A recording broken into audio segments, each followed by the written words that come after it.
that was like the worst spot, but there was always something, like I've been through every airplane emergency you could have. It's very insidious. Like at 30,000 feet, you have 6 seconds of useful consciousness. The most insidious one was,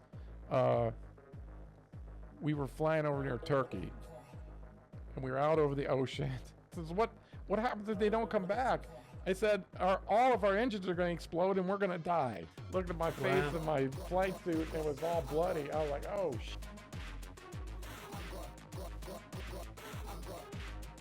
Yeah, my life's really hard. Nobody else has any problems. That's it, Rusty. Man, well, thanks. I mean, your whole month is going right here. That's right it, now. Man. New experience for me, this whole internet thing. That's right. I'll warm my fingers up before we go too far. I do have these weird little fanboy moments. Like I stream, my modest little stream, but then there's people that I watch. And then when I actually get to like have a one-on-one conversation, it's like, wow, they're interested. Look. Yeah, well, you pretty much see it. I'm what you see, what you get kind of guy. There's no ambiguity about.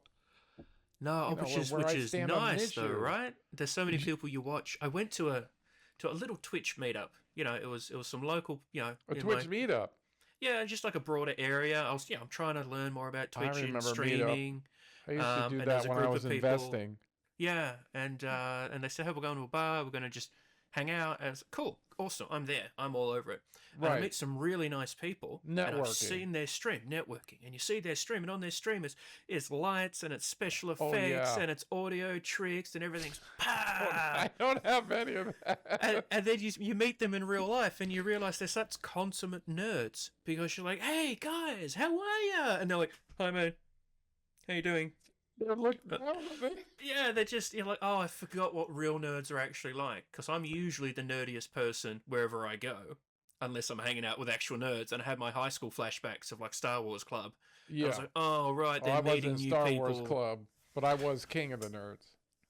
Excellent. King. Excellent. Yeah, I'm the king, because I'm not quite so nerdy, and then, I'm kind of out. I'm like their liaison between the nerd world and the normal world. I can translate. Diplomat. I see what you mean with the stream and the fancy lights and all that. I don't have any of that. No, I like the idea. I like the excuse of a podcast to stack all my shit up behind me, but that's about it, really. Well, that stuff back here, I can't take credit for that. That's like the pyramids. They were already here when I moved in. It's like it's just creative wallpaper, is it? They're not even real books. No, it ain't that. Oh my God. A couple of questions I tend to come to is, what was the first video game you played? I always find this interesting with streamers. In my life? Yeah, what was the first time you started playing video games? You stream on Twitch, a lot of No Man's Sky, a lot of crafting survival games. When was the first time you started playing games? With streaming, it was SnowRunner.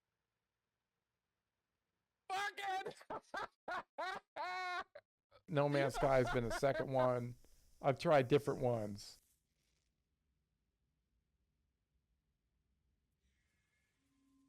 What the hell is that?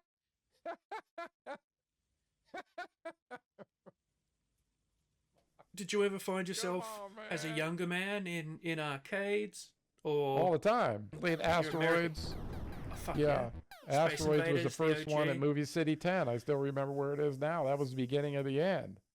It was all downhill from there. Yeah, it was all downhill from there. Asteroids, and then, Galaga and all those older games that we used to be able to play for a quarter. We did all that. And I had the 2600 Atari. We had that. So I've kind of been doing this a long time. I can't be imagining kids starting right now, with all these computer games and stuff. I think we're kind of I think we're in a video game slump. At least that's what it feels like. It's hard to innovate, I think, because it was so much easier when, there was only one color, and then we've got whatever 8-bit games, 64-bit games, all that sort of thing, different colors, and we've got 3D games. So the innovation is being backed up by the hardware, but now computers, consoles, they're all the same fucking thing. They're all just high-end gaming PCs.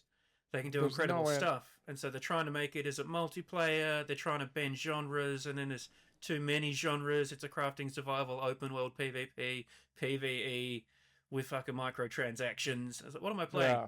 What am I playing? I Even No don't know. Man's Sky, which I love, it's a little bit, it's almost existential when you follow the story. There's a lot about reality and existence and the value of life, and you're like, I just want to fly a spaceship around and learn to speak Gek. Yeah. Yeah. There's nothing I'm excited for right now. Like, oh, I got to play that. You know, there's nothing. I kind of feel like I'm in a drought. You know, luckily the No Man's Sky with the expedition, you know, and it's always fun building. And then the Worlds is coming out soon. Be the next one. Sometimes I've tried Fallout 76 again. I was really into that. I made a couple of videos. I mean, I haven't done a whole lot. I made one about mining in No Man's Sky because that's like the biggest questions that I get about that. So I made like a little they're all like 10 minutes each or something, 10 minutes, 20 minutes, you know, laying it out from a simple perspective. Yeah. You know, of course, people got on me. You're not telling them the whole story. Are you doing it wrong, man? Hey, the experts in the comments, they're always going to get you, right? Yeah. I don't need the news. I can go to the comments. And the last thing I thought I'd be doing right here, right now, is doing a podcast. Oh, right. You know what I'm saying? Like, this this journey that I started was just like, it was just like a goof. Sure, you know, I moved out of Florida, big city, expensive, and violent. You know, trifecta. And great. You've got everything. Yeah, and like I worked for the sheriff's office. Well, I've done all kinds of stuff. I was a machinist, and then I traded stocks for a while, and then I ended up at the sheriff's office because, you know, some family tragedy. My mom got sick. And the machinist part was I was on my way out to Las Vegas because they shut our plant down on a Wednesday because it's apparently psychologically better if they fire someone on a Wednesday than on Friday, I guess. So, you know, I mean, that's all. I could go on. I mean, my last is just before you start binge drinking. Yeah. Yeah. No, the guy came. This was a multi-million-dollar thing. I wasn't. Well, it'd be embarrassing to be fired by a poor person. Yeah, no, but I mean, us, you know, we were working on molds that were worth millions of dollars just for caps. You know, caps, Heinz ketchup, Coke, Vidal Sassoon was the biggest. You know, this was like multi-million. And then, you know, as companies do, back then they were sending everybody to China. And then we made a ketchup for Heinz, and ketchup, it was ketchup. And normally we'd send them the mold, they would run it in their machine, and then tell us why it wasn't working, and then they'd send it back and they'd fix it. But in this case, they sent it down. They said they loved it, and it was weird in Mexico because they couldn't they couldn't get the foil on the top of the bottle. You know, we have to unscrew it and we pull the foil off. So we put it back back it doesn't have drugs. They couldn't technically manage that for some reason. Is it so like we you had have to make lick it and stick it on? How do we they? had to make a cap that was molded. It had a little clip, and then that's how you would tell somebody was in the ketchup, because if they opened it, they broke it. It was very complicated to do, and they sent it down and it was so perfect. And the cliff noted, the main boss of the whole plane, because everybody works under an umbrella, comes in and says, you know, this was the best mold you ever made in this shop. I mean, you guys really did a fantastic job. It's too bad we're going to have to close the plant. And then he hauls ass out the door, and 2 police walked in like we were going to riot. Well, we were going to you would probably beat somebody's ass, so that was probably a good idea. But I imagine an entire factory floor full of machinists, you know, runs the risk of being a little bit intimidating, especially when I'm going to turn up and be like, "Great job, everyone! Great job! You've all lost your jobs, but like extra great quality. Like you're going to cop an angle grinder to the face. Yeah, ouch, bastards." So I left there, and then I was on my way out because Las Vegas was hopping. Because even back then, and this was what, 2006 or something, people were hauling ass out of California as fast as they could get out of there. and they were going to Las Vegas, but not Las Vegas, Nevada in general, and open these huge plants. And I had done a specific type of grinding, and I knew a guy in his big setup thing. And then I was coming back in. I was like, man, I'm going to get out of here and, start making real money. And then my mom, got dementia. And then I met her like that day, but she was still driving around. He put her keys in my hand and said, I'm not driving anymore. Something happened. I never asked. And then, I did the whole dementia thing for like 7 years. I was doing all right, but then the sickness, and then I couldn't get any work, and then I kind of got stuck. And so then that resolved, and I ended up at the sheriff's office, and then I ended up working at the jail, in that. And then the roundabout way, like, it was so dangerous. I couldn't, like, if I met you on What's it like? This is the sort of story I was hoping to be able to tease from you. I love the fact you've jumped straight in. What's it like working in a jail in America? I live in Australia, where, from an American perspective, you would call it crime light. Yeah, we swear more than Americans seem to be able to handle on an emotional level, and you guys have crime more than the rest of the planet can possibly understand. What's it like in an American prison? It's depressing. It's sad. And I get asked is, what did you learn from all that? Right? What did you learn? Like, what is a life lesson you took from it? And I tell everybody, be prepared. Gear up. Have your self-defense, whatever it is. For me, it was a gun. And make sure you carry it, and make sure you know how to use it, because these people that I was dealing with were some of the most violent people that you could possibly imagine. And if they engage you out in public in the free range, they're going to show you no mercy whatsoever at all. I mean, they could immediately go from 0 to 100 in a minute and try to kill you over a bag of chips, right? Just like that. I mean, this is the people I was working for. And I worked with all kinds. Trans. And I was mostly max custody, because I'm very anal. Like, they tried giving me a break, right? And move me down to, like, the drunk drivers, right? A bit more easy going. If you get arrested for drunk driving, bond out. Don't let them take you upstairs. Cash prizes, get out. I need you to bond out, okay? Because that unit was, I thought, needed more discipline, because you didn't really know who you were dealing with. They were fresh off the street. You don't know what their problems were, and it was just, there's monsters in the dark. And and that was a different, because we imagine a jail, it was 8 stories. The higher you go up, the worse it is. And 8 is like the ultimate. That's a 23-1 lockdown. I'd spent a lot of time in that unit, a lot. And it's not the axe murderers that are up there. It's the people that can't function in a social environment. Really can't function socially in public either. So they don't know any rules. It was like the first time we were telling them, no, you can't do that. Yeah, okay. You can't do that. No. There's boundaries here, and you actually can't cross them. The boundary is, I'm the boss. Right? I'm the boss. If we're measuring up, I got the biggest one in here.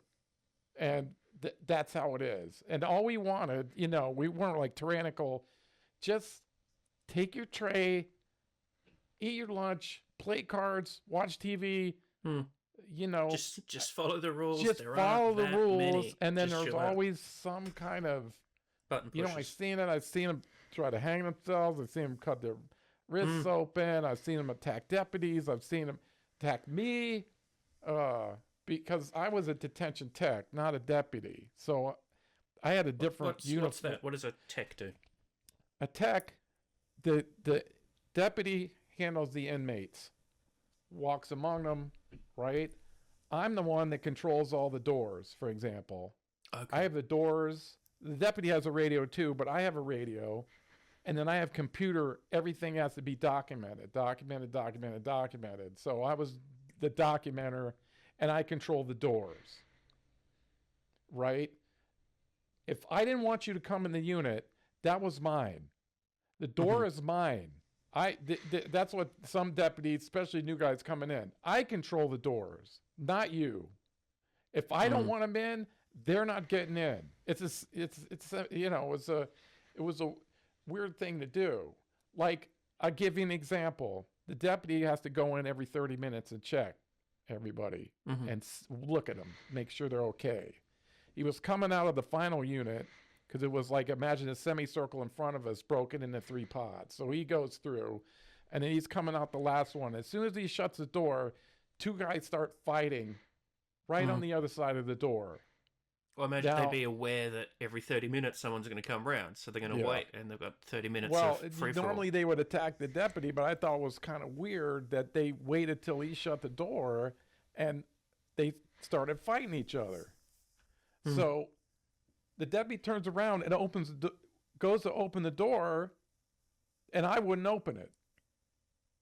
And I could do question and answer with everybody, but the answer is, I got 1 deputy and I got 2 inmates that are fighting. So we're outnumbered. Right? We're outnumbered. There's no Lone Rangers here. There's no Chuck Norris. Murdered. Yeah, going there with karate kicks and all that. We're not doing that. I care about the inmates, but I don't really, right? I care about my deputy more. Right?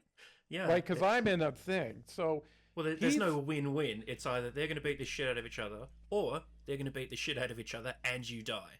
Let's pick an option. Right. They'll turn on you in a minute. Now this guy was younger. I always got the younger deputies, right? Because the sergeant trusted me more. I don't know how many times it would come in, and the deputy would have a complaint about me because I wouldn't let him do something, especially the new guys. And then the sergeant would look at me and go, okay, I heard what you say, Rusty, what really happened? And he would do it. I was like, he's tried to do this, and then he would all the time, Sergeant would turn around and say, you better do what he tells you to do. And you're supposed to be, but not until they know better, then they know better, then they want me as their tech. But we're back to the fighting. So I won't open the door. Now he's pissed at me. So, because I won't open the door, because I guess in their mind they think they're going to get in trouble, in there like Wesley Snipes and fight everybody. Right. Yeah. Right. But really, in actuality, I would be the one in trouble because I didn't open the door, because you have care, custody, and control of your inmates, and you're supposed to keep them from hurting each other. So here they are wailing on each other, right? Trying to hit each other, and he won't let me in. So now he's over kicking on the control room door, trying to get in to kick my ass, I guess, or open the door. But I had already called for backup. Obviously you need backup. Yeah, right? This was seconds. This was seconds. Like seconds. As soon as he came in, I said tease 7th off, floor backup button gets pushed. I said 7th floor staff. I called 1094, which is code for please respond. And when we worked on 7, if somebody called, we were already there, right? I mean, they came quick for us. I mean, everybody did, but 7th floor knew that something was happening. So they come running in like less than a minute, maybe 30 seconds, or it could be less than that. I had 6 people on post, right? And they're watching. And so the guys were fighting, and this should give you a clue. They're fighting, and as soon as the other deputies came on post, they completely stopped. Yeah, there you go. So it was bullshit. Yeah. Right, that was bullshit. So when they went in, now, and I didn't notice this because I'm, normally I'd be looking, but I'm worried about this guy trying to kick in the door, my own deputy trying to kick in the door. I got 2 inmates fighting. I got to make sure to open the doors, let the guys in the unit overall. And they went in there and almost slipped on the floor. Somebody had put some kind of water or soap and water in front of the door when I wasn't looking. And then, of course, I had a speaker. I said, you can move what you want, but you know what's going to happen if you do. You stay right there. You're going to have a bad time. I'm just telling you, they knew, just like my chat knows, what I'm going to say and do. They knew it, and I said, you better effing stay there. They said I got this demon look on my face when I was mad, and it scared the crap out of them. So I used that to my advantage.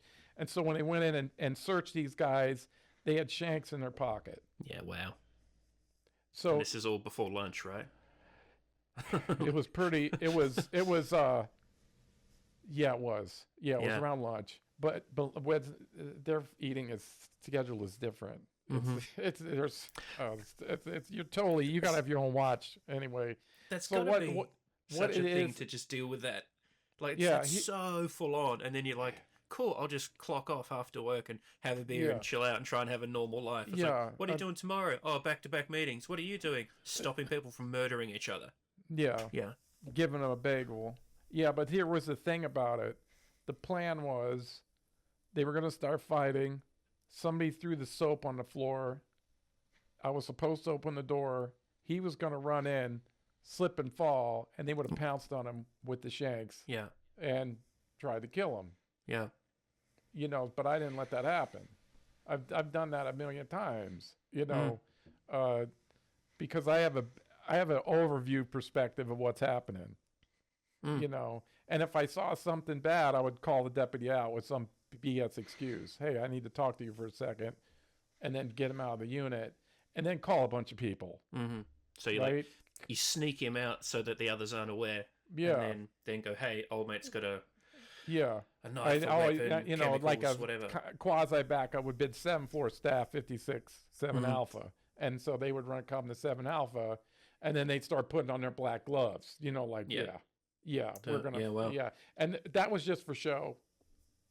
Because when somebody's acting up, and then they see like there's 8 people outside, ready to come in, they know, and so they'll sit down.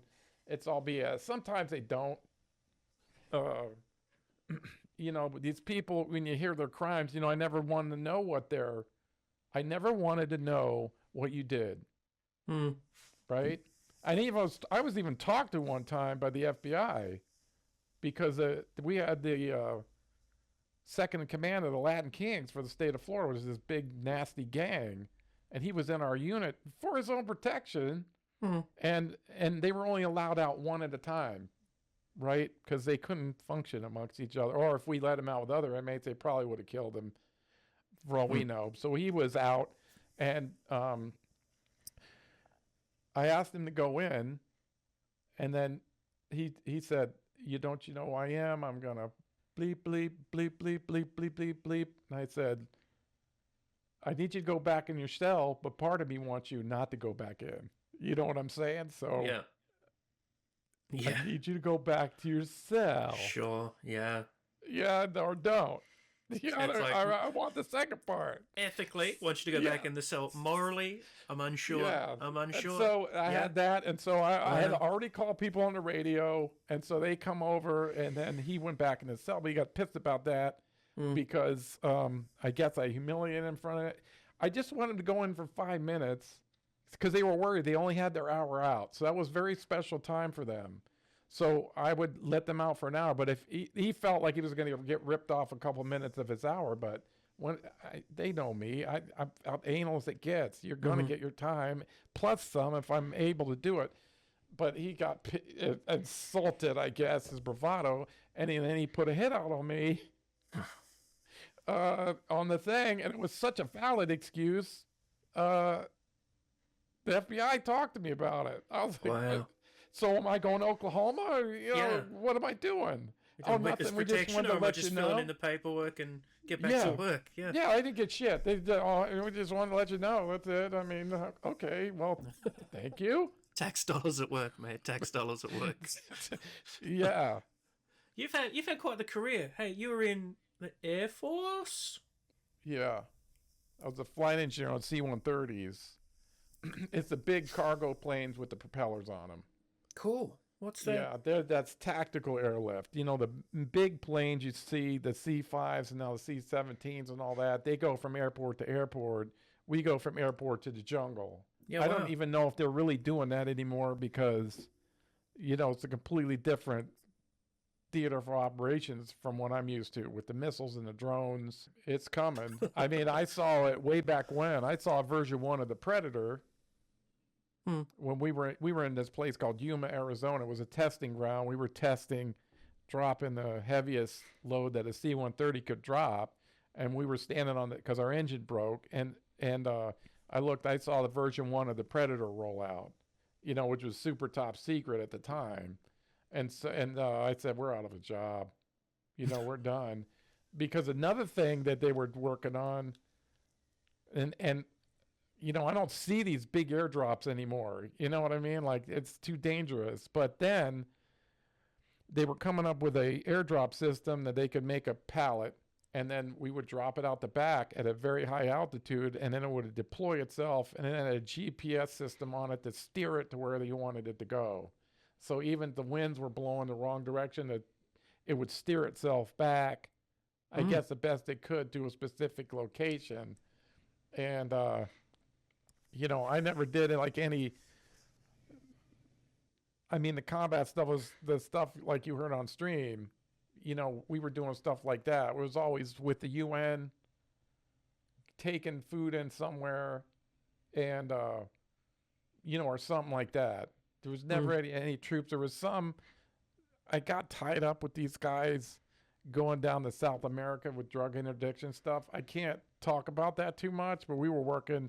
They never told me they were CIA, but I mean, we know what you're doing. And then, you're not a tourist, we would coming on this plane. Yeah. Take people weird places, weird people, real places. Like, I had this guy, I called him Francis. He just drove on with his Jeep. Stuff was not by the book most of the time. And I was kind of a weird engineer. I never really fit into the unit because of the way I got in. I never fit in with my people. I was the black sheep. I was the black sheep because they were all over in Desert Storm, and then I guess I got trained by the losers, and I failed my check ride. The guys that don't want to go. Sure. And so they didn't really train me the right way, and I didn't know. And then these guys come back expecting a special forces guy, and I wasn't even that. I was doing stuff. They said I was doing stuff wrong. I said, I don't even know what you're talking about, because the instructors I had didn't teach me anything. Right. And then I was going to get kicked out. They were going to kick me out because they, more or less, they told me I was too stupid for the job. I said, can I go? Yeah. Can I go? Honesty then. Yeah. Yeah. Can I go back to being a jet engine mechanic? And they were like, no, you're too stupid to be here. And I was like, shit. And somebody actually told me that. I was just a kid. And so, everything takes forever. And they were going to give me these papers to sign to kick me out of the service. And then I was just like literally cleaning bathrooms and stuff. And I even tore my wings off. I tore my wings off. And I just left the strings there, like hanging. And the people wouldn't even look like, he's a dead man walking. And that was just fine with me. And then I come in one day and the old squadron's there, right? And they didn't know me at all. And then, they're like, hey, he's a stupid one. That was said right in front of me. He's a stupid one. And then somebody pulled me aside. I still to this day don't know why, and said, don't sign the papers, make them kick you out. Because then I guess I got some benefits. So when I came to the thing, they said, here, sign the papers. I said, no, you have to kick me out. Oh, that went over good. I'll tell you right now. And it ended with me, fuck you, like that. The civilian officer, fuck you. And so I left. And then I was still cleaning bathrooms and stuff, taking out garbage. And it was the most peaceful time of my life. You're a civilian officer that's told a son member of the United States military to fuck themselves. You. Yeah. And then when they came back, I figured it was over, right? So I wasn't rude to anybody. but I was completely free. You know, like, hey, you're a fucking idiot. You know, I didn't have to be nice to people or anything. Like, kiss my, you know, like, don't bother me. You know, like, I don't have to do what you say. You know what I'm saying? Like, hey, you know, I'm already getting kicked out. So yeah, get the rat. What are you gonna do? Fine? Yeah, I don't care. Just I'm not talking to, you know, like they would just come at me, you know, and like, just get out of here. You know what I mean? Like, get the fuck out of here. And then, you know, like the mindset's already there. So then, it was like a few months later, they took me outside and said, we're going to give me a second chance. I was like, you gave your word you were going to kick me out. You gave me your fucking word you were going to kick me out. Nobody fucking likes me here. What is this? I was just flabbergasted. Like, what the fuck? It's this. Can I please get fired, please? Yeah. You can't even get fired around here. Yeah. And then, so they assigned me get kicked out of the military. I can't even get kicked out. I'm such a loser. I really am a loser now because I can't get fired. So then they gave me another instructor, right? And a real one. And then, you know, like the first thing it goes, hey, I'm so-and-so. And I said, listen, I know they're making you do this. You know, you can pull me out of the seat, which was a big deal for an aircrew member to get pulled. You know, you can just say whatever. I don't want to make you go through this extra work and all this. And, you know, and he was like, hey, let's just go with it and see what happens, you know? And I guess that I found out later that the pilots were not part of the shitbird. I'm going to call them shitbirds. The shitbirds that were running the squadron then, they were kind of outside, or they were back from Desert Storm, and they were doing some stuff, and they told people that listen, they fucked him over. So they gave me a next chance, and then I just passed. But I passed, but I really didn't belong. You know, I was on the outskirts of the intense social circle that was the flight engineers at that time. There were a couple guys that liked me. And the thing that saved me was the pilots liked me. They said, you're completely different because your other engineers are assholes. They are stuck up pricks. And I said, hey man, I got you. You know what I'm saying? Like, and then it just started from there. You know, they gave me all the crappy missions. It was on the weekend. I won't take up the whole podcast with this, but like there was an Army when they jumped out. In the Army, the guys who jump out of the planes get extra pay. So you have to jump in so many, right? So often. It makes sense. You want me to jump out of the plane? Yeah, they go to jump once every 3 months or something like that. So they call them fun jumps because it wasn't fun. Right, because you would get in. You would come in the squadron, and there would be a big number, and it was not computers. It was a slide in thing, and you would see a number like 3,000. That's how many they had to go, and so we only take 60 at a time. So they get the whole squadron together in the plane. Like 3,000 people that need to jump out of this plane. Yeah, so they could get their 60 pay. 60 at a time. Yeah. Okay. Yeah, and so. You would do that, and it was like total. I'd flown during the week, which is very relaxed, but this was not. You know, I saw all kinds of emergencies, and there were medical emergencies, and like a bunch of 141s came in. We're going to do a brigade drop. That's old. Brigade drops, which was 2,000 guys at one time. And they had never done it before, and we were going to put an observer there. I was watching this, and they said, we don't need your help. And then they dropped them 2,000 guys in the trees. And it was fucking horrible.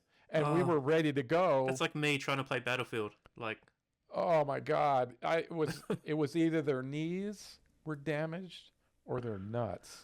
It was, well, don't they say feet and knees together for a reason? It was fucking horrible. It was, and then we cleared everybody off, and then they got everybody ready, because they said you get ready to go, and they dropped them in the trees, and then people are just screaming on the radio, and they said, we're ready to go. And so we went over there and had to land on the dirt, which is what we do all the time. And then we were just carrying people in, not on stretchers, see bones sticking out of the legs, just dropping them on the floor, just getting them out of, because they had to get over there quick and out of there. They're real bad. Guys were hurt real bad. So we took them up, took them back. And then they had all the Army trucks, and then eventually all the helicopters. It was a disaster. And so I would see stuff like that all the time. So it really made me better than the other guys, because they were only flying during the week, and they had never been on a mission where you were getting pressure. You've got 2,000 people with broken legs you need to drag into this plane. I'd see 60 at a time. I had a couple engine fires, hydraulic leaks, all that stuff that people just talk about. How do you deal with an engine fire? Like, I've watched a lot of TV, so I consider myself an expert. But what's it actually like dealing with an engine fire in an aircraft? I never saw actual flames. I saw smoke, and then usually it was just it was just usually electrical or bleed air. Bleed air was very dangerous. I'd rather have an actual engine fire than bleed air, because that's air, actually pressurized air leaving the cabin. Well, the air comes off of the diffuser, and they use it in the airplane to do certain things, run fans, but it comes out of the pipe at 600 degrees Fahrenheit at 125 psi. Okay. So if a pipe breaks, it will instantly melt everything that is not metal. Right. So there were pipes in the wings, and if it broke in the wings, the sealant around the gas tanks, fuel tanks, just immediately disappeared. And it would, and then I would know to shut the bleed air off, but you have a handle that you pull, and it shuts the engine down, feathers the propeller, meaning straight in the air, so it doesn't cause too much drag, and then it shoots a fire bottle in there. But one of the things you have to check is if the fire light comes on, you need visual confirmation of that, not just a light, most of the time, because they would say, look at number 4. And he would say, yeah, I don't see anything. And we would leave the engine running, because usually we were loaded to the ground. We were loaded with paratroopers and stuff. And if we shut that engine down at low altitude, we would have been screwed, so we would have to get up. And another thing is, dumping fuel does not help you. For me, I could only get rid of 800 pounds a minute. And that's simply to make the aircraft lighter so you can fly higher. Right. But easily. They look in the movies like they turn it on and it's going to save you. No. Yeah. It will 10 minutes from now. It's actually, it's like an operation, like if we lose an engine, that I could tell, I had a book, not a computer, a book of charts. I would look in and tell them what our ceiling was, and if that was below ground or below terrain, then we would have the discussion whether or not we wanted to dump fuel, because it was going to take me 15, 20 minutes to even do anything to have any real effect to help us out. And then, of course, we got to worry about having enough fuel to get somewhere else. So, it was just like this discussion. So, it's not it. My thing that scared me the most, really, even over bleed air, was losing the electrical system. That scared me the most, because does that prevent all the hydraulics as well? Like if the electrics go, you just can't fly the plane? This affected the pilot's instruments, mainly the ADI, the direction indicator, and some other things. The hydraulics, at least then, were all manual. Now they're fly-by-wire control packs out, the actual flight control. But so, I wanted the pilots to have, in our radar and our radios and all this stuff, and it could get really nasty real quick with the electric. What's the toughest issue you've had to, not necessarily like because combat's fucked, but just dealing with like a mechanical issue or a fault? What's the most difficult one you've had to deal with? I had to deal with, we were doing a rare time when I was flying during the week, we were flying around, and I had a bunch of dignitaries on there.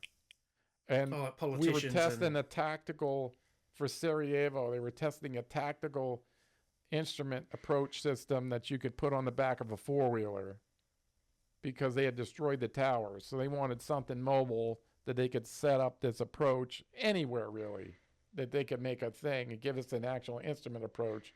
So they were testing that. I don't know if it ever came to fruition, but so we were coming in, and DePaulo wanted to do some touch and goes because they have their requirements, and they put the gear down, and it came halfway down and stopped. The right side, the nose gear came down, the left side came down, and the gear came down. Now that wasn't an uncommon thing for me to deal with. I'd done hundreds of them before, and basically when you go up, you can pull the handle to disengage the manual drive, and the gear would just fall down because usually the hydraulic bearings went out, something like that, and the gear was heavy, so heavy, and it would just fall down. Well, I pulled it down, I pulled the handle, and nothing happened. And I was like, that's no big deal. And then you had like this crank, like starting a Model T. I had something like that with the ratchet on the end, but you never put it on because it fell so fast. And even when you were cranking, if it was halfway up and you were cranking it down, you better be ready to either let that go or yank that off. Otherwise, it'll just spin. You're not going to stop it. But nothing happened. It's frozen solid now. It's frozen solid. And I'm like, oh, shit. So I had steps I had to do, and I went through the steps, and it didn't work. And I'm like, uh-oh. Now I'm getting a little, now we're going to crash. It's half-ass crash. And if the pilot does a good job. It's always landing that's the problem. Yeah, and then, so I got my steps. I went through all my steps. We call the squadron on the ground, and it's not like having cell phones. We didn't have cell phones. We're getting patched through on radio. I mean, it's caveman shit now, but I was high tech then, so I'm catching the thing, and so they got some more steps, so I do some more steps, and that didn't happen. Now everybody's getting nervous, and that's not, just let me work. You've let me work on it.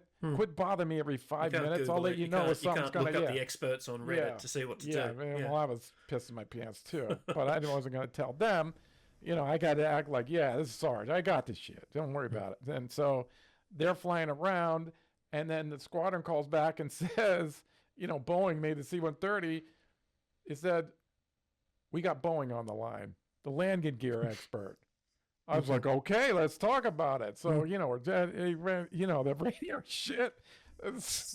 You're there like, what? Yeah, what? I had David Clark headsets. I'm like, what'd you say? I said, this is what we got. And so we go through Ed's point, and then this is what the experts tell me. I ain't got nothing for you. It should be working. I said, what do you mean? You don't have nothing for me?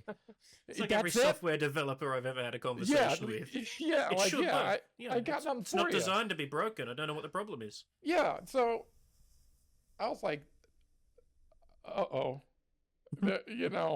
So there was like one last-ditch effort where I had to take the entire gear assembly. I mean, I don't even know if we had enough time because I didn't have tools. I had a little bag of tools that's supposed to have all the tools in there, but trying to take this massive thing apart just not seemed feasible to me. But that's where I was at.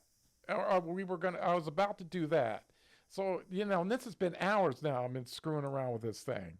And so I just panicked. I grabbed the thing. I said, this fucking thing is going down. If I have to bend it or whatever, we're going down. So I clicked it, but in my panic, and I was panicking, I clicked it so it was tightening. So it would have been raising the gear, right? Raising the gear instead of lowering it. So I get on there and I like put my foot on it, loads holding the other side. I'm like, like putting that, and then it breaks free. And I'm like, oh, thank God. And now I'm cranking it up. And then the load goes, hey, why are you cranking it up? And I said, I'm thinking, oh, shit. And I go, because I want to crank it up. Will you let me do my job? You're like lefty loosey, righty tighty. What am I didn't know doing? What I was doing. I didn't know what I was doing. So I turn it around, and then I was lowering it down. I was lowering it down, and I lowered it down I started going too fast, and it stops. And I turned it around, and I could crank it up a little, and then going down. Well, what happened was the thing had, imagine a big rod, and it's got races in it, like grooves, and there were bearings inside there. The thing that it went through to keep, like bearings to keep it down. Well, the race had destroyed itself, and the little ball bearings came loose and jammed up the rod. So when I tightened it back up, and this was pure accident, it realigned the bearings, and I could put it down real slow, but I could go down every once in a while with stick. You didn't want to jam it too hard, and then raise it up, and it was exhausting. I was there another couple hours, and we were running out of fuel at this point. We were running out of fuel. We actually left extra. I was complaining about, I was trying to get it off, but we couldn't get it offloaded in time. And they said, it didn't matter. We'll just, we'll have a little extra when we land. So, but lucky we had it. And then I worked that all the way down until it finally clicked. And then,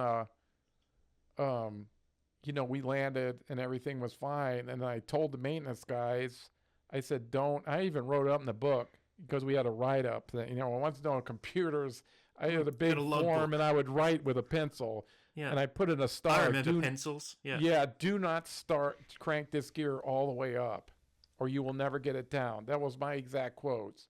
And so they went in and I told the maintenance guys and they're like, yeah. And so they take it in. Landing is fine. We checked with Boeing. There's no problem. And they cranked it all the way up and couldn't get it down and couldn't get it apart. And they had to call a special team from Boeing, shipped in there from depot, so they could they had to take the wing off and all this stuff. I told them not to do it, and yet they did it anyways. That was like the worst. That was like the worst spot. There was always something. Like I've been through every airplane emergency you could have.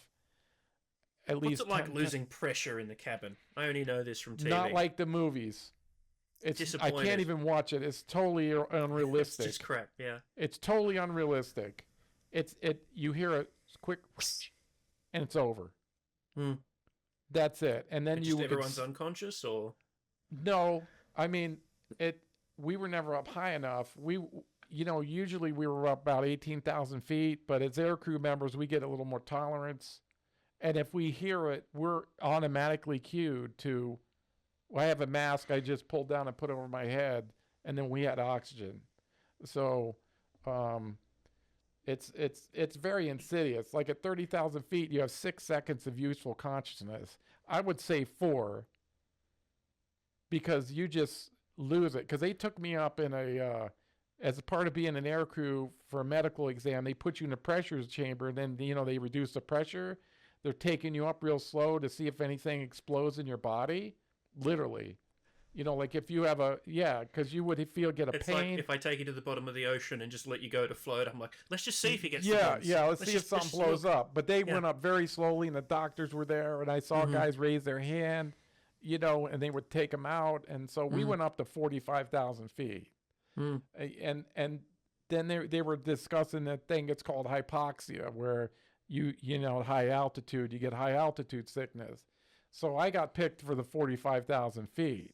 And what they did was they gave me a kid's toy. It's like, remember the round thing? And they had like square holes and round holes. Oh, yeah. And they would take the little pieces. Well, they just gave me the round hole. Yeah. Yeah, the round hole and the round piece. And so they said, hold it up and we're going to take your mask off. And I was about this far away. And he's like, closer. You're not going to make it. Closer. I'm like, I'm not going to make it. Come on, man. And closer. And then I almost had it touching the thing. And he goes, take his mask off. And breathe like normal. Don't hold your breath because you don't want that. So he popped my mask and I didn't make it. Wow. I just immediately fell to the ground. Or I was kind of strapped in. It was like I just took a breath and that was it. I was done. And so they put my mask back on real quick, with seconds. But just to demonstrate that it's hot. So they're gonna, they open the door, like in the movies, and the air is constantly blowing out and the airplane's flying towards the ground is totally Everyone's getting sucked out like they're in space. Yeah. No, they will get sucked out. That's why I always tell everybody, keep your seatbelt on. That's probably the most important thing because of the rapid decompression. Because if you don't put the tray table up, the whole plane's going to explode. Right? Yeah. And mobile phones can't do that on a plane. Yeah. So if you're flying and the mask drop in front of you, right, for whatever reason, you have to be greedy in this situation and you have to get yours on first. Because if you try to get mask on somebody else, you're not going to make it. That's as simple as that. So you get your mask on. That's what they don't tell you when you're getting your cup you of coffee have sitting to on the get plane. yours They on. say, fit yours first, but they don't say, because if you fit your kids first, neither of you are going to survive. Nobody will. Wow. Nobody will. And it's that fast. Yeah. I mean, it's, if the window blows out, like it just some time ago, a window blew out and the lady did not have her seatbelt on, it damn near sucked her out the hole. I don't think I think she did, that's a small window. But that's what it is. It just, everything I had, I had pens and paper and grease markers and all this stuff. They had little strings on them. You're like, that's kind of weird. Are you anal or no? Because every piece of paper is going to be sucked off, and everything like a pen or something will be sucked off. And, so I had everything done it, and I must have experienced one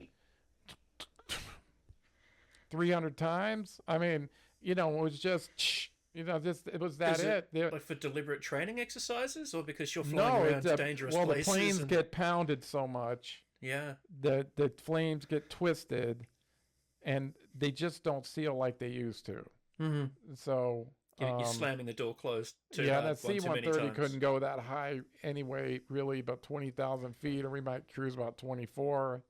The most insidious one was.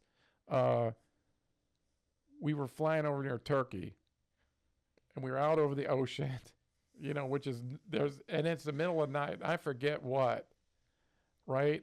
But I had paperwork I had to fill out, and you can't help it. It's the middle of the night. People just fall asleep, right? But somebody is always up, right? Even the autopilot's on. Like I would be up, but no, if that did happen, one was always sure to be up, right? And then you could just slap them and get back in business.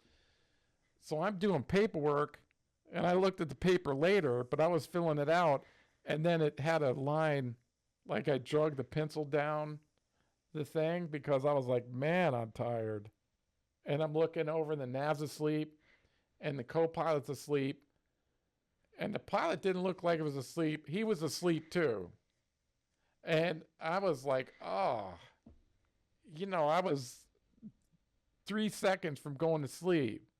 And I go, man, I don't feel good.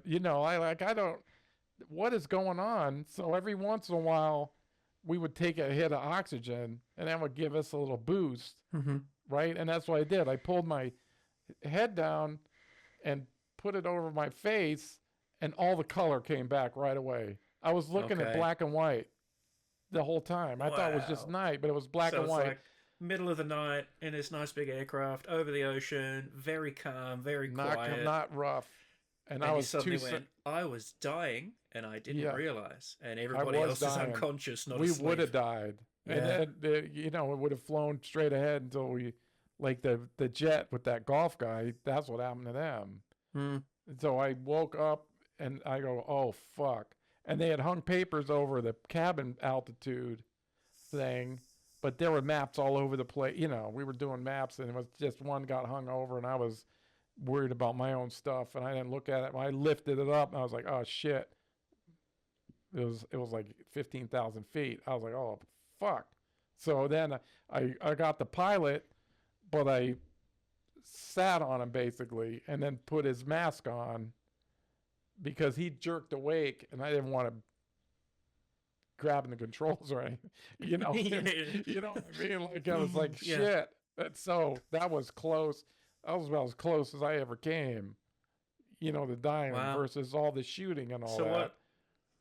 Talk me through the rest of that situation. So you've been doing your paperwork. You've suddenly realized that you've just kind of fallen down with the pencil and put a big mark on. You've put I your didn't mask notice on. that till later. I was just like fighting, and then I didn't care if I finished the sentence or not. I was like, who cares about this? And so you put your mask on. You've realized like our attitude's wrong. So insidious. We're completely out of oxygen.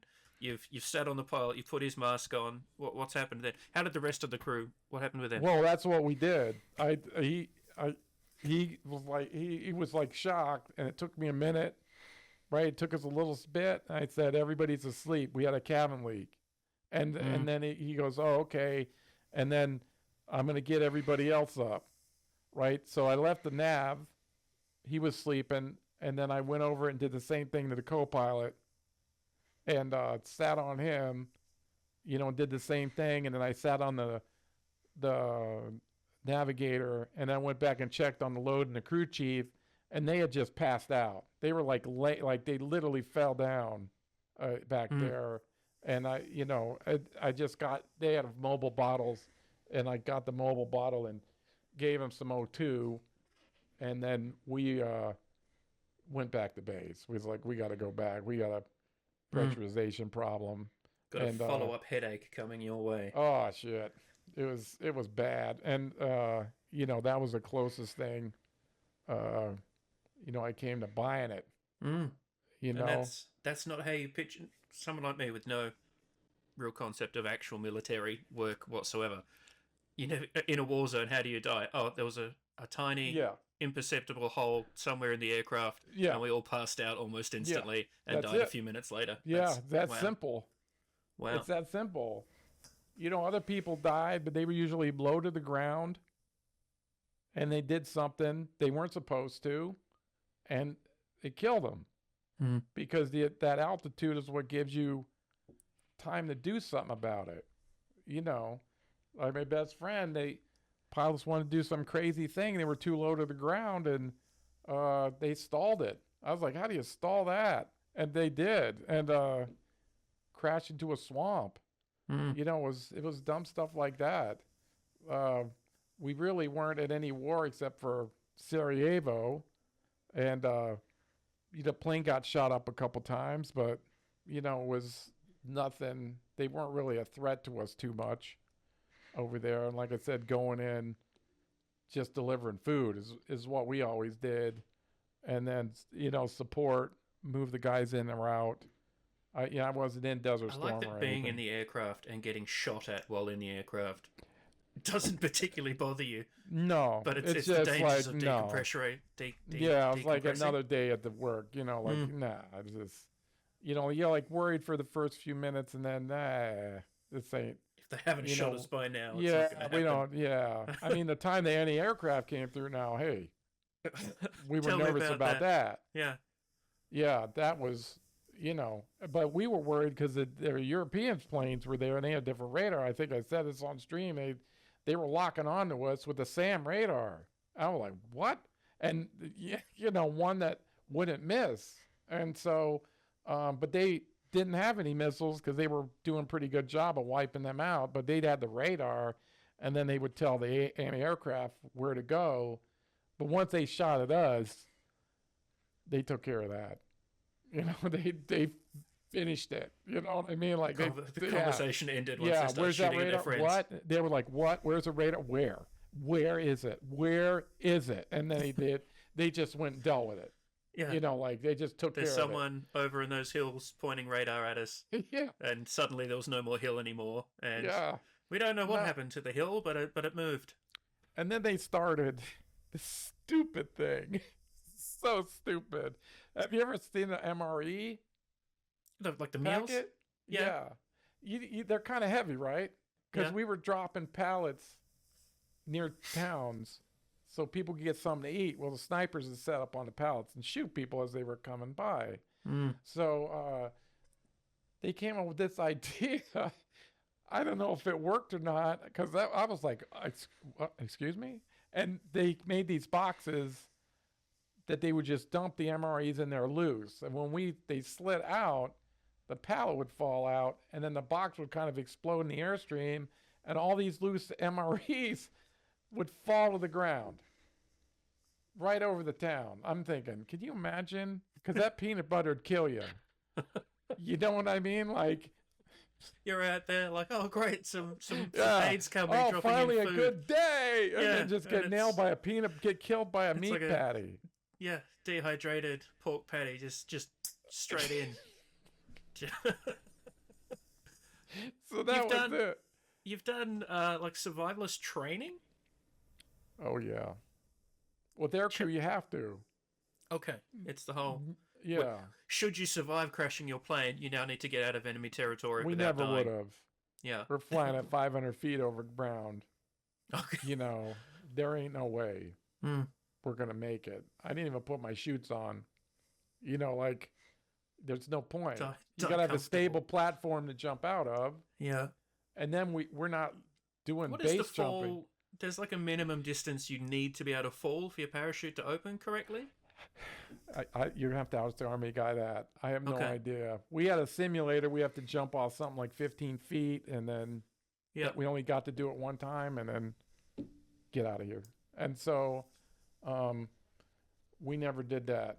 We, we would fly in. I had the chutes ready, but you got to have a stable platform to jump out in the first place.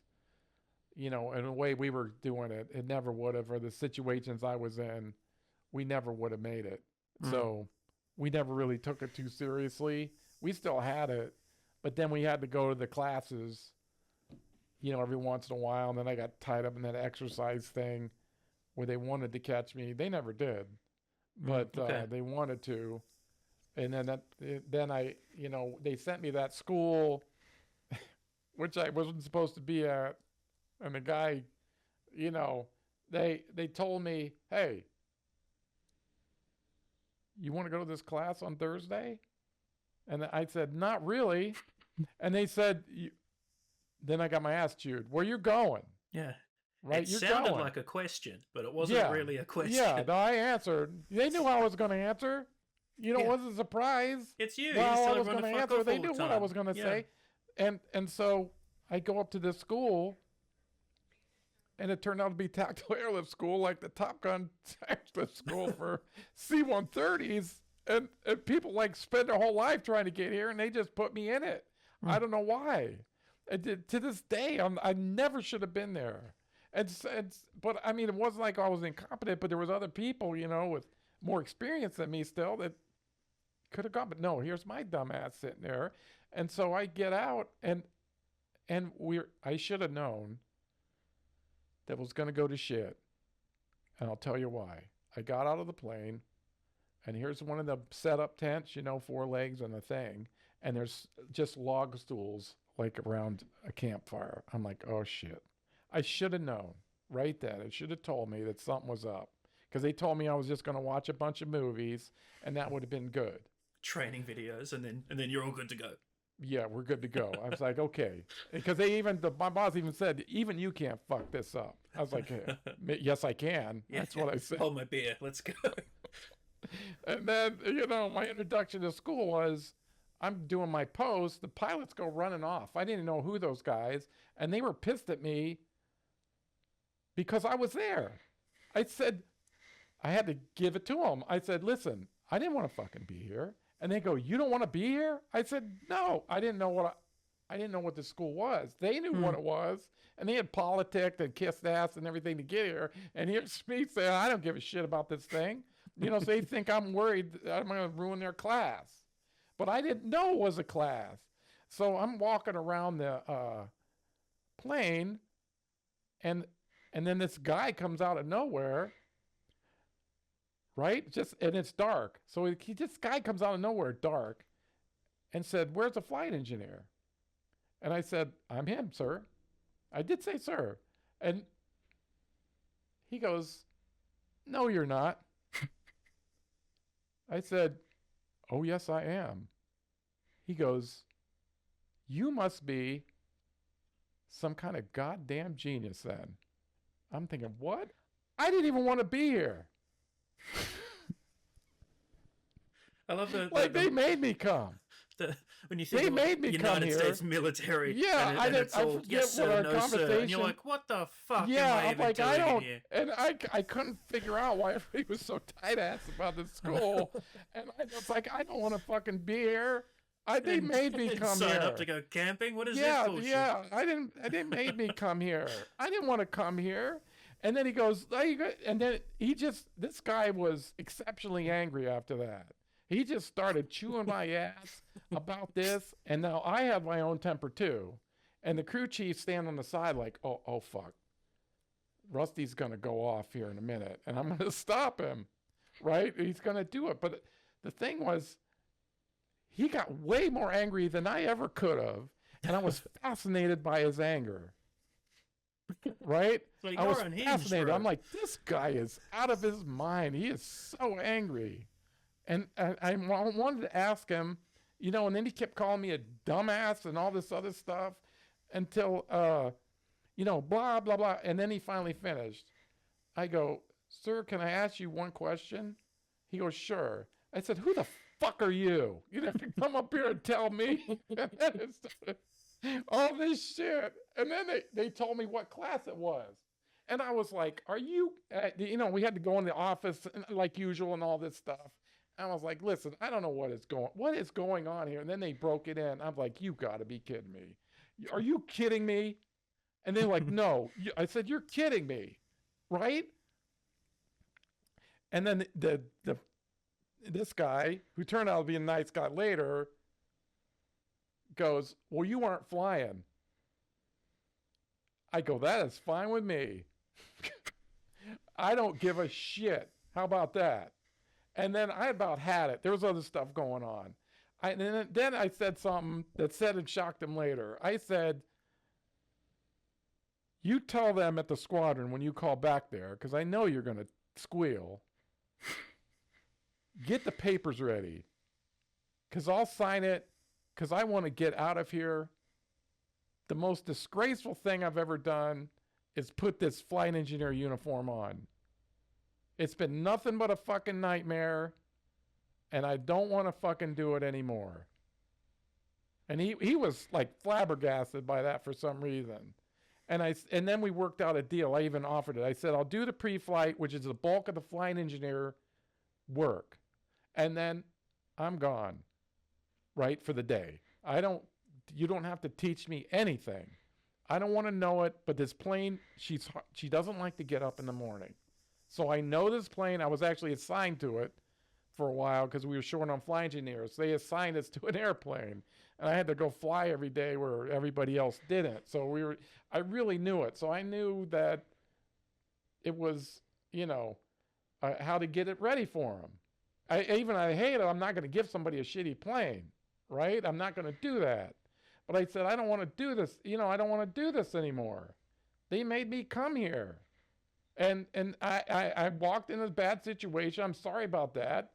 But I was totally unaware and unprepared for this level of school. And there's other people there that are way more qualified and deserving than I am to do this class. So it kind of put him back on that. Like, oh. And so, okay. So we went the next morning, and the plane is just broken down. And so I was a jet engine mechanic before I did this. I was doing all kinds of maintenance, right, for it. I was fueling up the airplane. I knew how to do that, where most flight engineers, they kind of knew how to do it, but I was doing it all the time just to get us, on the road. Let's get out of here. That's what the pilot liked about me. The other flight engineers were like, I'm not fueling up the plane. It's not my job. I would just give me that and click it and start getting fuel on there. So I was like, we had to replace a couple parts. I was putting in a hydraulic pump in the back, but I mean, the other guys were still going to come check on me, but I knew how to put the hydraulic lines on and safety wire them and all that. I knew how to do that. And then I put the pump on, and then he sneaks up behind me and goes, should you be doing that? Like that. And I said, listen, I'm probably the most qualified person on this ramp to be doing it. I've replaced about 10,000 of these pumps. I know how to do these seals. I know how to safety. I know exactly what I'm doing. You know, if you don't want me to do it, I'm trying to get you guys in the air. So if you wouldn't mind, you can watch, but don't bother me. I'm working here. So let me have it. So he said, fine. And so I fixed it up, and he looked at it, and he went, damn. And then I had to go out to the engine, and I had to help a guy because, sometimes you got to do it and you can't see, right? You got to stick your arm way up, and you got just some freaking BS. And then I fueled the plane up, and then one of the things was, we always did that on the weekend. I kind of started that where there was a way to load the fuel because the actual fuel being in the tank is a structural integrity for the airplane. So there was a way to load it so it would help when you're doing combat landings. That's obviously you hit the ground and the wings come down real hard. So there was a way to load it it was still structurally bad, but it wasn't so bad. Because if you loaded it normal, they'd have to go up and just like do a circle for a few hours, for an hour maybe, till they burn the fuel down till it was enough, right, for structure so they could start doing combat landings. Well, I'd put a combat load on. That's what it was. You could load it up right there. It wasn't good for takeoff either, but if you're going to work, let's go to work. So I load the fuel on combat. And then he says, hey, you put a combat load on. I said, yeah, we ain't delivering toilet paper, are we? You guys gonna work today, right? So why do you want to waste an hour burning the gas down? If there's something, I'll put it back the other way. He goes, no, I've never seen it. Usually I have to make the flight engineers do this. Right? Because they don't know. You're right there. You're right there just getting it done. I knew it because we were doing the fun jumps, and we would have to land sometimes, do medical, and we were always ready right away because when I started doing it, and then everybody started doing it, became standard procedures. But these other guys, all office guys, they don't know. It's like, we're going to work today. I mean, you're going to work today. I'm not. You are. So you're welcome. And so, we get the plane together, finish up the pre-flight. Oh, God. Then I'm leaving. I got a bottle of 151 and a porno VHS, ultra high color, and I'm going to my hotel room. And that's what I'm doing today. And so I'm leaving, and then he stops me and he goes, listen, I want you to fly today. I was like, I looked at him like, if you can see me, like, are you kidding me? You can't be serious. I mean, seriously, you can't be serious. And he goes, yes, I'm serious. And then I was about to say, fuck off. And, because I didn't want any part of this anymore. And so that's when the load and the crew chief intervened and came up and said, you should fly today. I was like, I don't want to do it. And he said, I know you don't want to do it, but you should do it. I was like, ah. So before them, I got in the seat, right? And I said, you can pull me out at any time, right? No insult taken. Usually that's kind of started a fight. But I said, as a matter of fact, I'm waiting for you to pull me out of the seat. Right, I'm not gonna. The seat, that's your space on the plane. My seat. I was sitting between the pilots in the chair. You pull you out of the seat, that's big, and that's big. Like, oof, bad news for you. And so we get started and we start flying. Okay, we take off, and then the pilot's like, "Hey, we got a combat load on." I'm like, "Yeah, we're going to work, ain't we?" And then they laughed and okay, let's get going. And so we're flying, and then they made us get down there for real. It was a big desert, and so we're flying at 500 feet, and that's scary as shit. We weren't used to that. I did a quick Google on the parachute stats. Now, I imagine military specs would be slightly different, but a normal parachute jumps 3,000 to 4,500 feet. Your emergency chute can be done below 1,000 feet, but they say it still might not open, and even if it does, you still can hit the ground fast enough to die. So we didn't have a chance. Flying at 500 feet, that's got to be character building. it's just, yeah. I was actually lifting my feet up like you're going over the railroad tracks. I was like, oh shit! I couldn't even fucking function. Like, God, the ground is right there, and it's, it's not like we're down drinking a Mountain Dew or whatever. No. And I was like, God, I peed my pants. I might have peed my pants. Oh my God! And finally you get used to it. Right, it takes a minute, but there's wide open space. It wasn't like going through the mountains or whatever. It's wide open space. So it was normal, I guess, for us to adapt to this, and then we're finally flying like normal. And so we're coming up on this ridge, a little hump, just a little one. And then he went over and he pushed down too hard where we got these real strong negative G's, right? So we're kind of weightless. Well, on our planes, in the oil tank, the tube just kind of hangs in there, and it's just gravity keeping it in. So if it gets negative, it can pop up or get some air in the line and cause your oil pressure to start fluctuating, which is no good for an airplane. You don't get it like a car. There's hardly, if it doesn't get that oil, it's goner. It is a goner.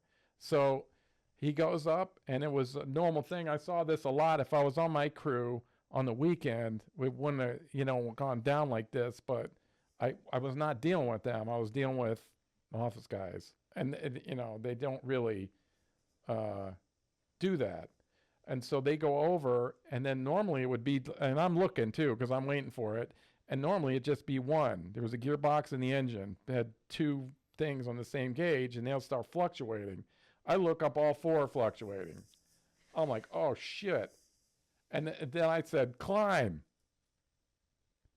I said, oil pressure, climb. And he knows what to do, but he didn't get it. And I just slapped him on the shoulder. I said, pull up as hard as you can. Oil is going. It's there. He goes, which one? I said, all of them. Now, this was a real quick thing. He's all of them. I said, fucking, geez, God damn it. Pull it up. And he just yanked it. Right? And that's what we needed. I mean, it was like, it was like, the plane goes up in the air, and now it's like altitude. I said, I'd rather deal with missiles altitude than, because, and then that's oil pressure. And then the NASA says, what happens if they don't come back? I said, all of our engines are going to explode, and we're going to die. That's what happened. And he just looked at me like, I said, I am not fucking around. Climb. And so he's, and then all we needed to do was get some G's, and luckily 3 of them came back. It was 1, 2, and 4. The engine number 3 did not. So I said, 3 still bad. And so I expected him to, I can't initiate this stuff, right? The aircraft commander is the boss. So he was supposed to tell us, engine shutdown checklist number 3. So then I would do my switches. The co-pilot, I only had like one switch. And so we would do it, and then I would tap them on the shoulder, because you had to tap on the shoulder because they're overloaded with info, and you need their awareness. And okay. And so that would be something like that. And so I'm waiting like 1 potato, 2 potato. He's not going to call it. And so I just get up and start doing it. Right? And just start throwing switches. Right? And I'm in other people's areas, which is a big no-no. I'm turning their switches. The co-pilot was just like not there. And so I would like just a stress reaction. Yeah, he was just, yeah, it happens. It happens. Yeah. It happens. Because if you haven't seen it and you're scared shitless, it happens. So I lean over, I just do the switches, and I just slap him on the shoulder real hard, and I go, engine shutdown checklist complete. And he's like, oh. And he goes, shut down. I said, number 3. Shut down number 3. And then he goes, shut down number 3. So the co-pilot has like the levers which actually shut down the engine and feather it, right, in flight. And then it was a little longer, but it wasn't really that much longer than like my weekend crew would have done. That's just because I was doing it. And so he reaches over and, of course, grabs number 4. I said, no, 3. And then he's like looking back at me. I go, fucking do it. And so he yanks it back, and the engine gets shut down, and we're like at 3,000 feet. And then I wait for it to stop.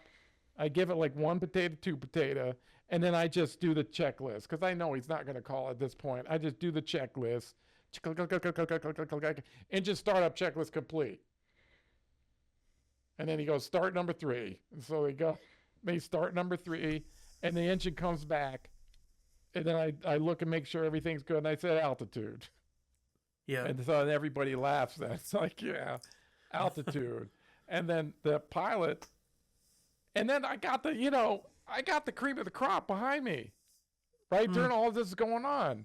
I didn't hear a fucking peep. Not one fucking peep. You know, the best of the best of the best. And the best of the best of the best. I didn't fucking peep. Still playing cards. Yeah, not a fucking peep.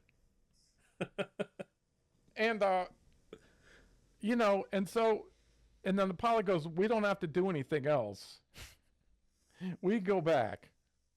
I said, fuck that. We're already out here. The engines are fine. Let's do what we got to do. Roger that, everybody. And they're like, Roger that. Let's go. And so we just did the rest of our day with all Rusty our the fun police turned up, made everyone do work.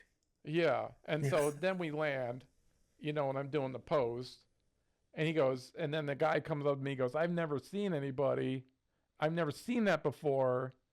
And then, I've heard about it, but you handled it instantly and even took the initiative to start the task. I said, yeah, they're office guys. These guys stay in the office. They don't come out and do like the fun jumps at our place where the real work is happening. Anybody can do touch and goes, but if I was in my weekend crew, it wouldn't have taken that long. We would have had it fixed, and we would have been down doing what we had to do. These guys, it's not their fault. They're not doing stuff, right? They just don't know. They have no idea. Okay? And so then he goes, yeah, you need to be flying for the rest of the week. I'm like, oh, man. I said, okay, truce. Yeah, I did say that. I said, truce. But still, if you want to report me, that's fine. I really don't want to be a flight engineer anymore. Any opportunity to get kicked out of the military. Yeah, I really don't. And it's, like I said, my life has been rough since I put on this flight suit, and I don't want to continue this anymore. I love the fact you can't get kicked out of the army. Like, just literally, despite your best efforts, you're telling people to go fuck themselves. Like, did you have to resort to just slamming doors? Yeah, it was just ridiculous. And so we went the rest of the week, and then it got fun. And then he actually came out on my pre-flight and started asking me questions. And he was asking me stuff that I didn't know. And I was supposed to know, but I didn't know. I said, no, nobody showed me that. Nobody showed me that. And nobody showed me that. I failed my first check ride. And he, what? And I was like, yeah, that's a big deal. And then he goes, yep. I said, yep. And then they came, gave me a second shot, just passed me.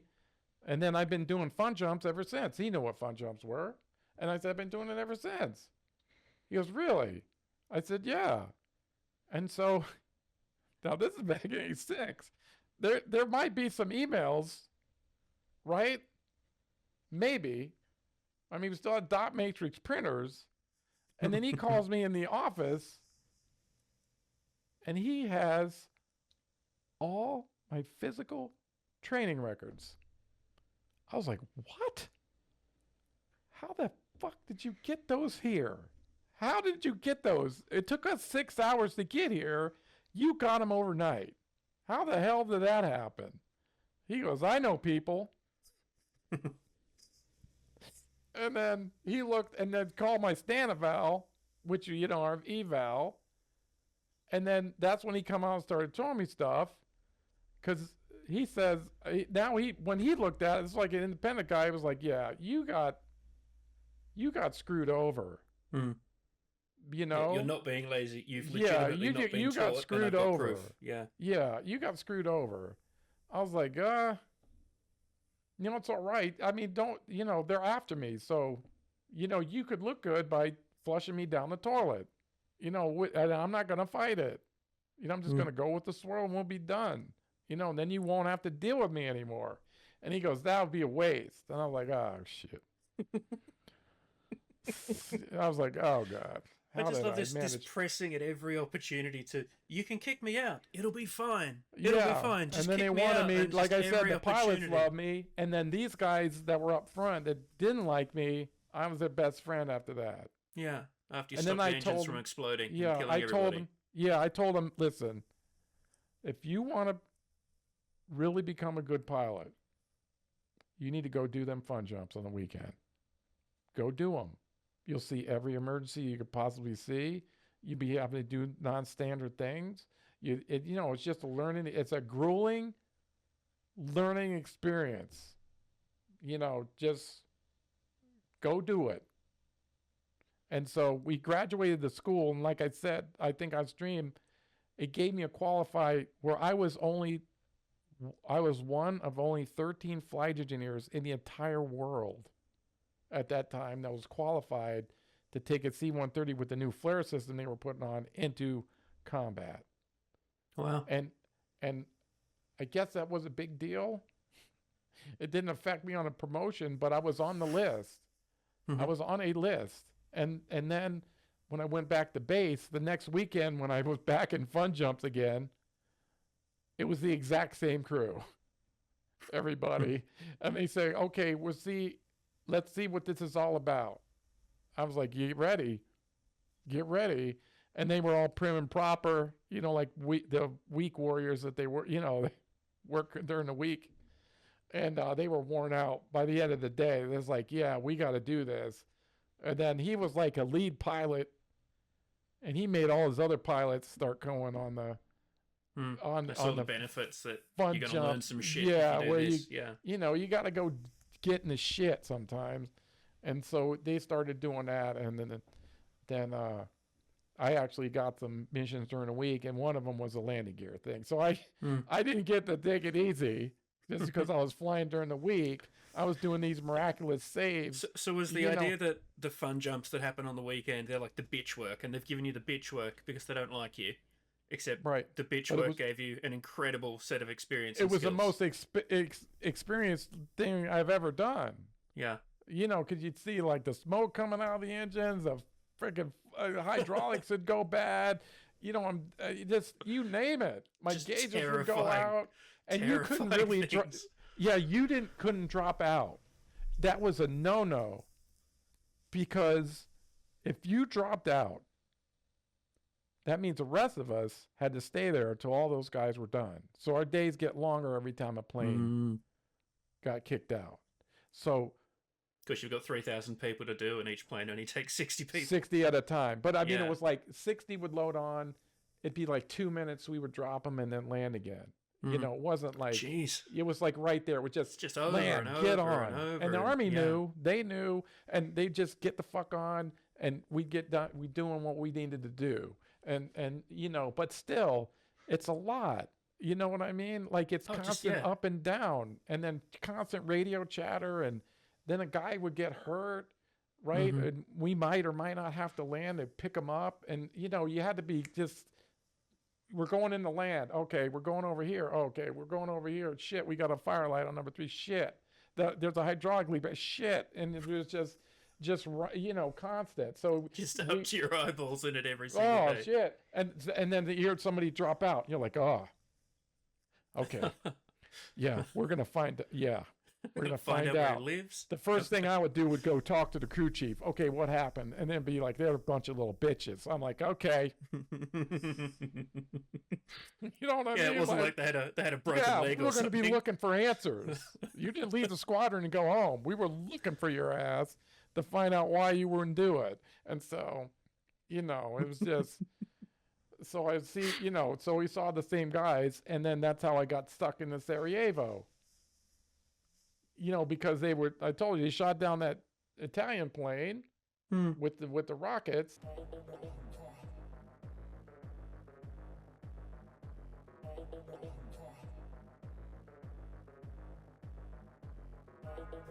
They launched like a butt-ass load of missiles. So they flat out blew it out of the sky, and so now you've got to turn up and start doing aid missions. Yeah, well, I mean, I told you they would be in a line. The airport could only hold 2, so we had to go to a stopover, and then we would get in line. We would fuel up usually and again get in line. And then when somebody took off, they would take off from there and pass each other in the air, and one would land. Well, my friend was up there, and they lost an engine. I saw it blow apart. Or somebody said it blew apart. And then what get better again? They shot our plane down. So an aid aircraft gets shot down, so suddenly you're flying aid missions in the area where aid aircraft get shot down. Right. And so, what I mean? They shot it down. Well, I mean, that was a rumor, I should say. And so they just brought all the planes in that had the flares on them. And then there's about 13 of them. And then there was 13 of us that had the qual. And like I showed up and everybody else is super high rank and I'm not. Like everybody's got 9 stripes. I only got 3. I was like, oh shit, this ain't good for me. So I was the first one to go in after that, but it was no big deal. Right? It didn't seem like it. They never shot a missile out of the, I mean, that's what they were telling us. I mean, I should say that was a scuttlebutt, right? That they shot a bunch of missiles at them and they could have crashed trying to avoid them.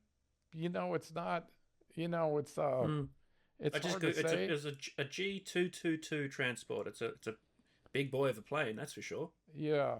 And, they never shot any missiles at us. I mean, I could look out sometimes and see somebody shooting a rifle at us, AK-47 or something. I just like, bullets ain't going to come up this high. Yeah. Right? No big deal. I didn't care. And plus there was air cover and all that stuff, and there was the radars. If there was any kind of radar, they would handle that. And even the little guys with the mortar tubes, they would run out and just stick it in the ground and drop a thing in and shoot it just by eye, at the airport. And sometimes they would get a hit, and sometimes they wouldn't, but they wouldn't usually not make it back to the tree line. Sure. If they did that, because Someone would notice them, and your European friends would turn up and make them go away.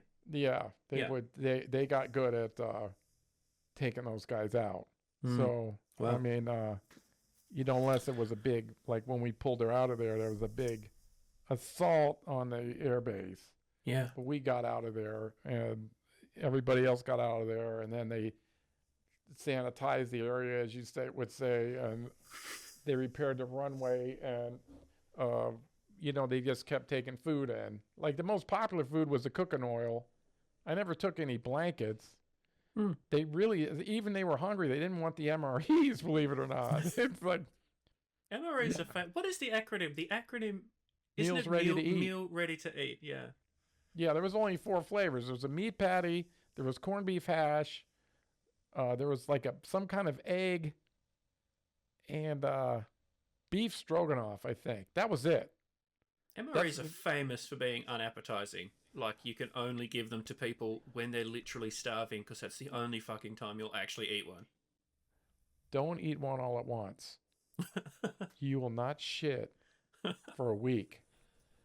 I'm telling you. I know it's crude. And people know what I'm talking about. Now, these were the older MREs. There could be new and improved. Right, I guess there's a whole bunch of flavors now, because we would train. And now it'd be like vanilla and Oreo cookie and shit. It's like 3,000 or more calories, in the bag alone. And, you need to drink so much water. You could only eat like 2 spoonfuls. I could only eat like 2 spoonfuls and then drink the water and then fold it up, You had all kinds of little clips. I would clip it and save it and then eat it later. But yeah, you'd get backed up so quick. It was just not, It was killing more people than it was saving. Oh, Jesus. The MREs were, I can't, It was like, I can't explain it. You do what you had to do. Mm-hmm. We had little That's how food. It goes. I would carry a lot of SpaghettiOs. That's what all the cooking oil's for. They're just drinking the cooking oil so they can get through the MRE. They loved the cooking oil. They were ready for that. We didn't do any. It was either MREs or sometimes, there might be some bandages. I never really knew. They'd put the pallets on and you didn't really need to know, I suppose. Here's the thing. This is how much it weighs. Take it over there. Yeah. It was like the weirdest thing, because the one place we were stopping in to get gas, they demanded they get paid in cash. So all these military planes coming in, and then we handled the guy a couple times. He came in with 2 silver suitcases, like metal suitcases. Like in the movies. They actually look like suitcases, not a metal. I expected a metal container. I'm like, what's this guy doing with a suitcase? I don't care. Just get off my airplane, please. Just go. You're weird. You're making me uncomfortable. Get the fuck off. Don't get me involved in it. And the rumor was there was $1 million in each one of those cases. I'm like, are you kidding? They're giving these guys cash? Are you out of your mind? What the hell is that? And then you had to watch them real quick on the receipt, because they always love to act extra zero. One time we took 30,000 pounds, and the guy put his extra zero on the end. Then we took 300,000.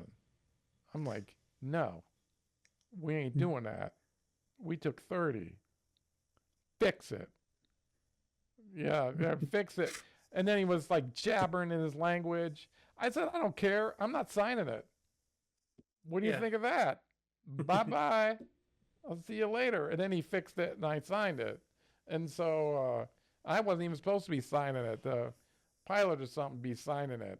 But, it's constant stuff like that. And then, like I said, I didn't get too far. We were just taking blankets in, and then sometimes we would take guys out. Like one time, I told you with the mortars, they made their sandbag bunker. They were looking out, and the slot was, just wide enough for a guy to slide in sideways. I mean, that's how big the door was. And when you know it, they got a mortar through that slot, just by the grace of the Almighty, went right in there in the doorway and blew up. And as some of them lived. And so we were there, and they put it, we strapped them to the ground, get them out of there, and they're screaming, oh, fuck. It was, blood everywhere. You're back there helping, stuff squirting, just, I mean, it was all bandaged up, because I looked at my face in my flight suit, and it was all bloody. I was like, oh, shit. We were right on the edge, right on it. The stress level was through the fucking roof. It's plenty of times you're like, I don't want to do this anymore. I saw people do that all the time. I don't want to do this I'm gone. And they either be gone or they'd stay around. I had my own troubles. That's why I left. It was constant deployments. Constant. Like, we could only stay in the no-fly zone for 90 days, and then it would have to go by treaty all the way back to the United States. And then, there was at least 5-6 times I made it all the way back. I didn't even get my car out of storage. I just dropped my bags, because you're so tired, and then I went to sleep. It was 11 o'clock at night. They called me at 3 a.m. You got to go back. I'm like, what? Yeah, you're going back for 90 days. I'm like, what? I just got here. Yes, I don't know what the excuse was. He had diarrhea or something, couldn't go. We're going to get you, we're going to get you out of there early, Yeah. And so One question I do want to ask. I try to ask in every podcast because I'm a nerd. What's your favorite conspiracy theory? Or, aliens, ghosts, government lizard people, Elvis is alive, or if you've been in airplanes, have you seen any weird stuff from aircraft? No. Other than getting shot at and engine catching fire and hydraulic I never failures. saw any, but I know a lot of people in the UFO. Yeah? Yeah. I was in there. And whether that or not around, and there was some stuff, weird stuff that I saw, and it's the technology, right? They're hiding that tech. And I'm almost 100, let me just say it, I'm 100% positive that this UFO thing is happening. Now, how and why, that's the, so my understanding of the basic story is we've collected some crashed UFO technology at some stage, and there's glimpses that people have had of that being tested or worked on. I'm almost positive it exists. I met a lot of people that were very creditive. Anti-gravity, they got that.